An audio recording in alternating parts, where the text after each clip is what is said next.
Clairement. Parce qu'il y a des hommes et des femmes qui ont de gros problèmes, ok, à aller au front.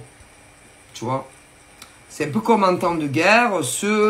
Tu as les leaders, c'est-à-dire les leaders, ceux qui motivent les troupes et ceux qui s'écrasent. Et en plus, c'est pas ça. C'est que à d'autres qui vont connaître, ils vont dire, ah ouais, non, mais moi, quand par exemple on me fait chier au travail, je parle. C'est faux. Mais également en amour. Et c'est faux. C'est faux. En réalité, tout est inversé. C'est-à-dire qu'ils se font écraser par les autres, aussi bien au boulot, qu'ils soient salariés ou dans la direction. Ah si. Et dans le privé, en amour, c'est pareil. Et là, il faut que ces mecs et ces nanas qui ont ce problème, ils se réveillent. Hein, et en fait, qu'ils arrêtent de se cacher. Ok? Et que si, par exemple, entre vous et des salariés, ça va pas, tu ouvres ta gueule. Si tu es dans la direction aussi, tu vous faites écraser. Autant ceux qui sont salariés que parfois c'est inversé de la direction. Si, parce qu'ils se disent oui, mais comme je suis un cadre supérieur, je veux pas qu'ils pensent du mal. Mais tu n'en as rien à foutre s'ils pensent du bien ou du mal. Parce que là, vous vous faites bouffer. Voilà. Que tu sois salarié ou dans la direction.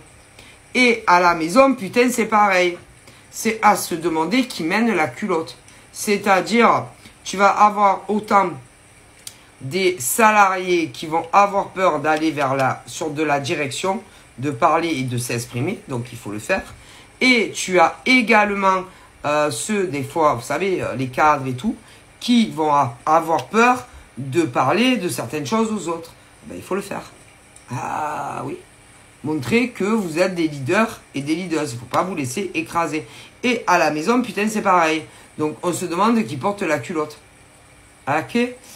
Il faut vous réveiller. D'ailleurs, moi, je pense que près de vous, il y a des hommes et des femmes qui l'ont compris depuis très longtemps.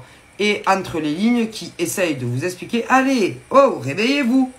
Réveillez-vous. Ne vous laissez pas écraser, que vous soyez salarié ou dans la direction, par les gens. Parlez, ouvrez votre gueule. Et si à la maison, tu as ce genre de problème, il faut le faire. Faut pas vous laisser écraser. Non, vous vous laissez écraser. Donc voilà, faut pas être des moutons. Non, faut être des leaders et des leaders. Et ouvrez votre gueule. D'ailleurs, à mon avis, on pourrait vous aider.